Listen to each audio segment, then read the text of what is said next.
Hey guys, what's up? My name is Elizabeth and welcome back to my YouTube channel. So I realized that this video is literally coming out a few days before the month of May ends. And if you don't know, the month of May is Mental Health Awareness Month. Now, last week I did a little short video. I'm just encouraging you all to just look through the Christian lens of how to view mental health.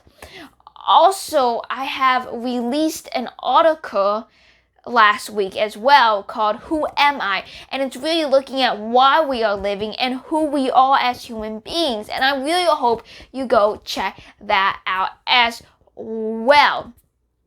And so all of this has just really been something that I have been thinking about. And if you want to look at a little bit of view of death, which is kind of mentioned in Who Am I?, you'll see that I also have linked down called Homeward, a poem that I was written a few weeks prior to the article that I wrote. And so I just really hope you just read and just watch this video, watch the last week video, read the article, and also read the poem to just understand the point of view that I will hope that you will at least take and look into when it comes to mental health. And with that being said, let's just jump right in and get started.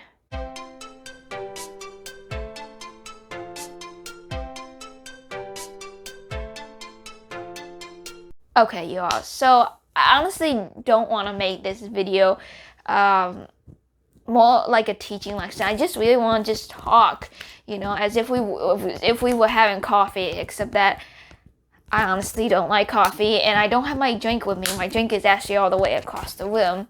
And so instead, I just wanted to talk. And lately, I have just been thinking about the whys of life and the whys I do things, For instance, why do I write? Well, I write because I want to give other people hope. I want to help show them that there's hope in this world. That's why I started poetry, and that's why I also created Voyaging Home, which is more of a longer, different style of writing, but it also goes more in depth than what a lot of my poetry can do. Or I guess more likely, my poetry goes in depth, but I think the Voyaging Home enables me to use a lot more words and to explain the reason why. In my poetry, I kind of just tell you this is it. But in Voyaging Home, I would like to explain more of the whys of why this is so, And so, as I've just been thinking about whys, I've been thinking about fitness in my life. And if you don't know anything about mental health experts and what they say, a lot of them say, fitness is really great for you, And so I've just been thinking, why do I work out all the time? And honestly, sometimes I think it's out of fear. And I was reading a lot about, there's something in psychology called inner child work. And pretty much what they say is that your inner child pretty much drives you. The fears of your inner child, drives you, right? And so, I kind of started thinking about that. What is something that my inner child is, super afraid of? And I guess, honestly, it's not being enough, It's not, measuring up enough, You want to be enough. You don't want to be, a burden to other people. You want to be enough so that if it all falls apart, you are able enough to stand on your own. And so how does this have to do with fitness in my life? Well, I think I always, at least now that I'm older, I see, martial arts, fitness and eating right as a way of surviving, as a way of making sure that I can sustain myself. Recently I have just been budgeting, money because I'm almost turning 20. I'm graduating from college and I have a part-time job now, and I'm starting an apprenticeship in the Authors Conservatory this summer. I'll talk a little bit more about that as we get sooner, but honestly, it's the idea of, if everything falls apart, can I sustain myself? And I think throughout the whole mental health industry, the whole mental health ideas and thinking, it's a lot about, are we enough? We gotta be enough. We gotta be enough. We gotta be enough. But the truth is, we aren't enough. We'll never be enough. If you listen to Allie Beth Stuckey, she'll tell you you're not enough all the time. And so, as I was just thinking about, being enough, I realized if I had to cut it down shorter, it was that I try to be enough so that I don't need anyone. I don't know if you do that too, but for me, that's what I do. I try to be enough so that I don't need anyone. I mean, yes, I would like to have people in my life, but I would like to be so quote unquote free enough that if everything falls apart, I'm still able to stand on my 2 feet. And so therefore, I do working out. I try to eat right. I try to, do all these things. I try to learn on my own. I try to do all these things on my own, right? Because it falls apart, I want to be able to stand. If someone is chasing me and trying to grab me, I guess my theory is I would like to run fast enough, I like to be able to defend myself. I'll be able to if this house burns down, I'll be able to to at least know that I can have a place to live, right? And honestly, I think it just stems from the fear of, being abandoned, or being rejected when I was younger. And just knowing that, people only stay for so long, even if they don't mean to leave. I mean, death kind of takes people, right? So even if they don't mean to leave, they might move away, or they might die, or something else could possibly happen, right? And you kind of just have this feeling of, you gotta be strong enough so that you don't need anyone. Doesn't mean you can't have anyone, it's just that means that you don't depend on anyone. And ultimately, that's a false thinking, and ultimately that fear doesn't drive me very well. I think it actually stops me from really, truly pushing myself. Because here's the thing about fear. I believe fear only takes you so far. People talk about being so scared that, run like your pants are on fire.